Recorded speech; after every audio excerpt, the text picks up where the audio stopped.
एक शांत और हरे भरे जंगल में टोगो नाम का एक बुद्धिमान बूढ़ा कछुआ रहता था। वह धीमे धीमे चलता था, लेकिन उसकी समझदारी के किस्से पूरे जंगल में मशहूर थे।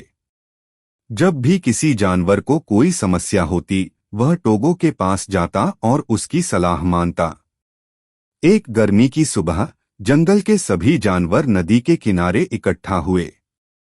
उन्होंने देखा कि नदी का पानी दिन ब दिन कम होता जा रहा है।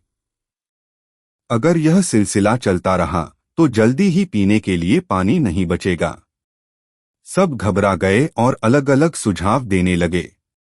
बंदर जोर जोर से चिल्लाने लगे, हिरण घबराकर इधर उधर टहलने लगे और बीवर तुरंत खुदाई शुरू करने की बात करने लगे। इसी बीच एक युवा खरगोश रिनी ने कहा, हमारे पास सोचने का समय नहीं है, हमें अभी पानी चाहिए। यह सुनकर कई जानवर बिना योजना के अलग अलग जगह खुदाई करने लगे। वे घंटों तक मेहनत करते रहे, लेकिन कहीं भी पानी नहीं मिला। सब थक गए और निराश हो गए। तब धीरे धीरे टोगो उठा और बोला, दोस्तों, गलत दिशा में तेजी से दौड़ने का कोई फायदा नहीं होता। कई साल पहले भी ऐसा ही सूखा पड़ा था।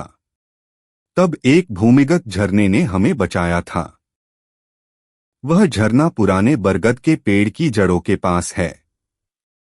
अगर हम वहीं खुदाई करें तो हमें पानी मिल सकता है।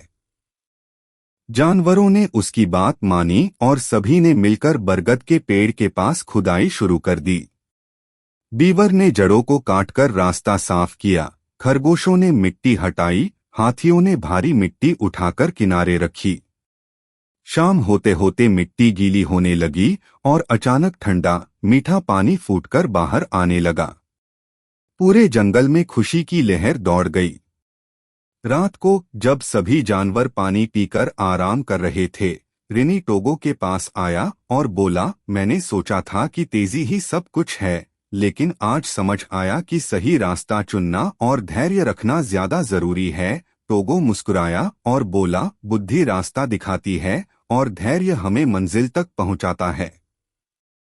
उस दिन के बाद से जंगल के सभी जानवर किसी भी समस्या का हल खोजने से पहले सोच विचार करते और फिर काम शुरू करते, ठीक वैसे ही जैसे बुद्धिमान बूढ़ा कछुआ टोगो ने उन्हें सिखाया था।